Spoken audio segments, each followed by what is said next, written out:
And here with me now, Democratic Congressman from Pennsylvania, Chris Deluzio. He's an Iraq war veteran and a member of the Armed Services Committee. And Congressman, you were one of those co-sponsors to that bipartisan war powers resolution, saying it is the responsibility of Congress to authorize declaring war.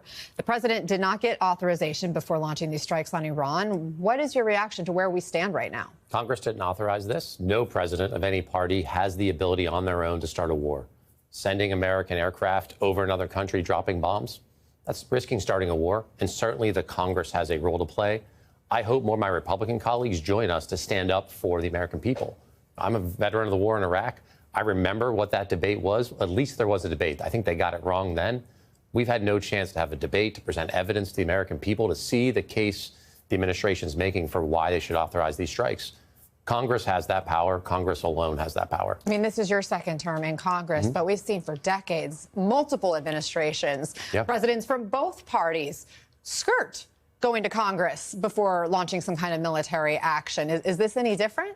I think it's the same problem we're seeing now happen with this president we've seen across generations. Why do you think that is, that presidents don't feel like they need to come to Congress? I think it's been too easy. They've been relying on an authorization going back to 2001 against al-Qaeda to launch strikes for years, well beyond what Congress had intended.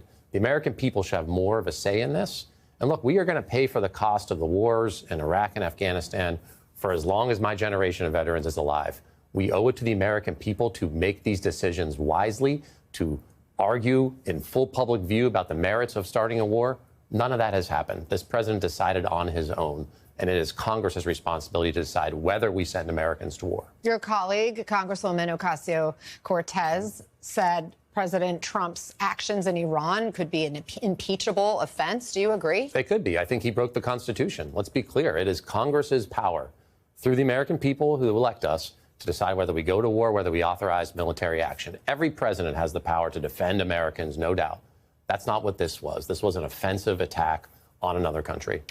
Our colleague, Kristen Welker, actually asked the vice president directly about whether this was the U.S. declaring war on Iran. Take a listen.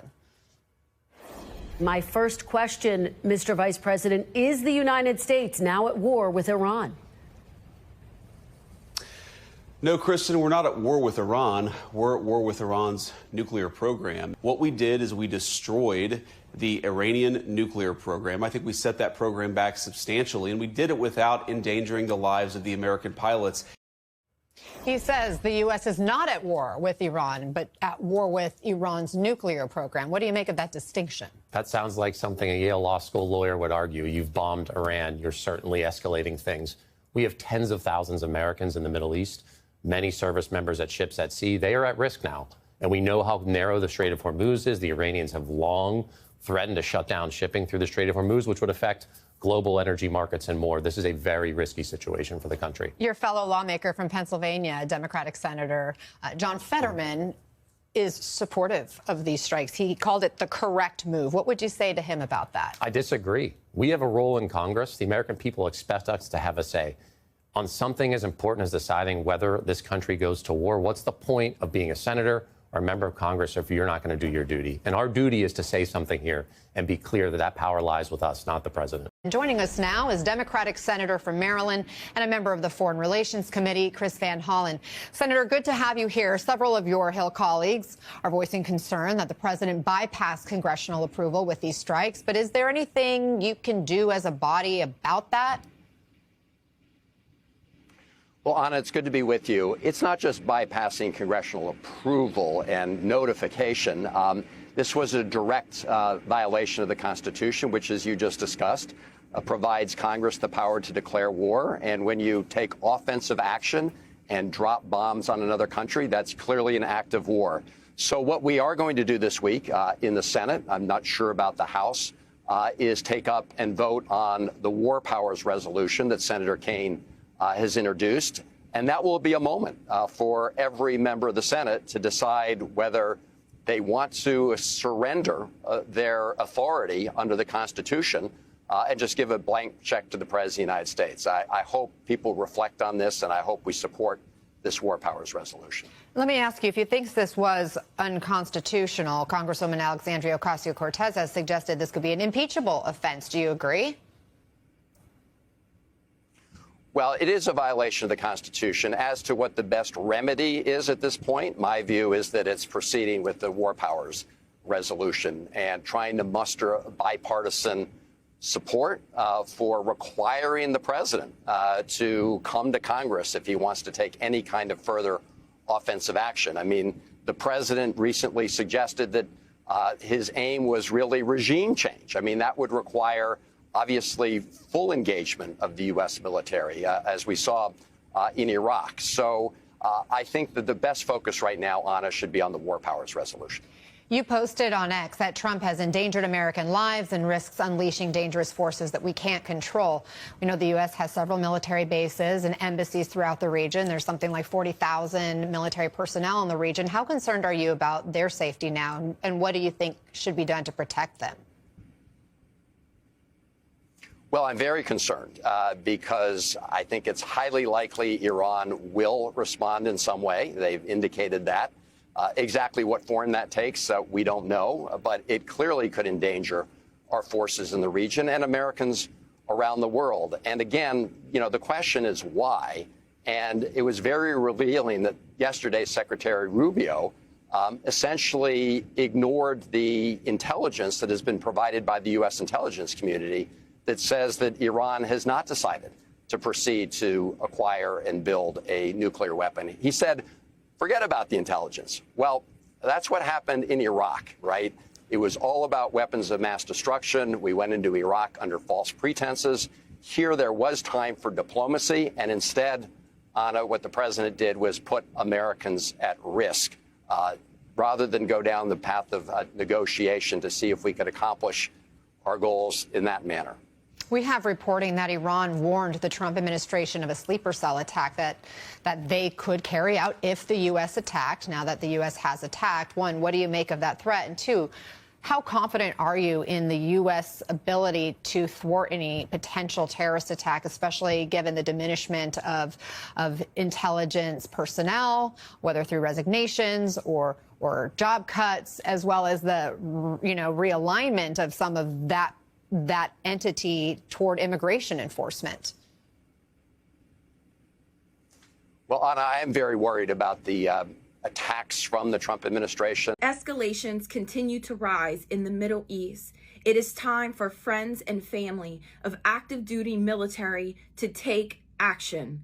Now is the time to reach out to your family members' chain of command all the way to the top at the Pentagon and tell them no war with Iran. Let them know you do not want your family member being sent to die for Israel. For 20 months, we have witnessed the genocide of the Palestinian people by the Israeli occupation.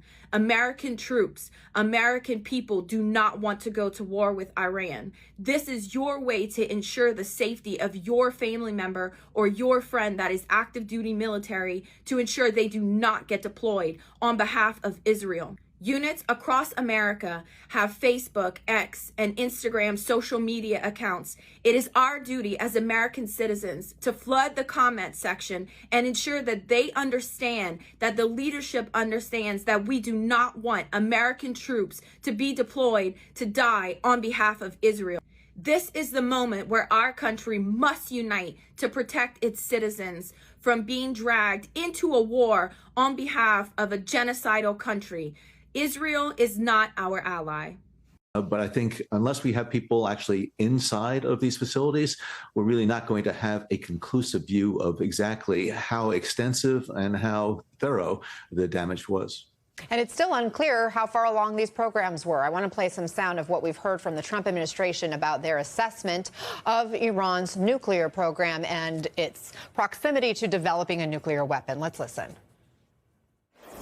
The IC continues to assess that Iran is not building a nuclear weapon, and Supreme Leader Khamenei has not authorized the nuclear weapons program that he suspended in 2003. What intelligence do you have that Iran is building a nuclear weapon? Your intelligence community has said they have no evidence that they are at this point. Well, then my intelligence community is wrong.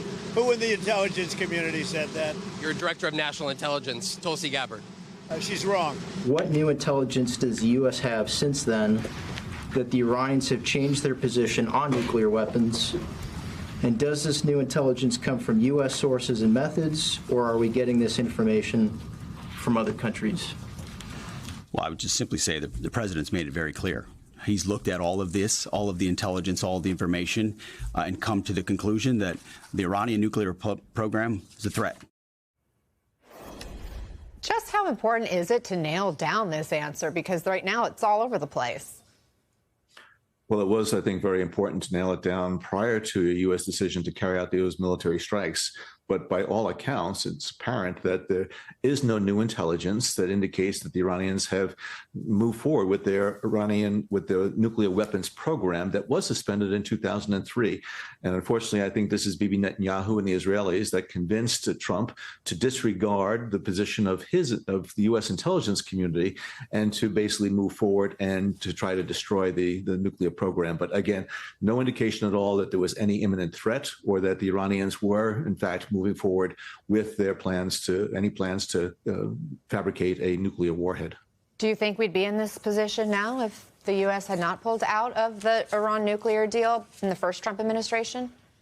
Absolutely not, because the Fordo was prohibited from enriching uranium until 2030. And so Trump's decision to tear up that agreement and to abandon it, the Iranians were adhering to it. The United States was not. So I think the United States has had a chance to prevent this from happening. But unfortunately, I think the Trump administration has decided that to go forward with Bibi Netanyahu's plans to do as much damage as possible inside of Iran and go toward regime change.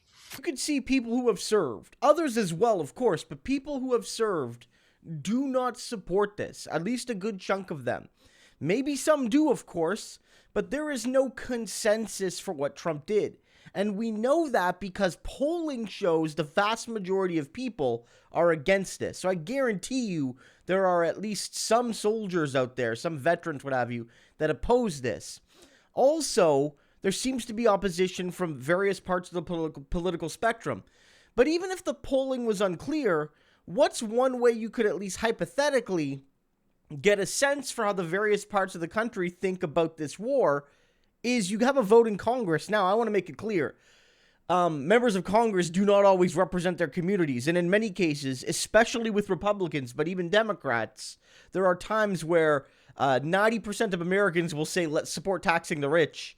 But then when like Bernie Sanders brings a bill forward to tax the rich, every Republican and most Democrats vote against it. Obviously, Congress is not representing the will of the people, right?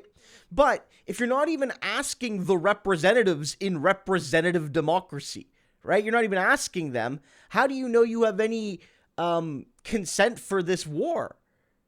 All right? How do you know? The answer is you don't.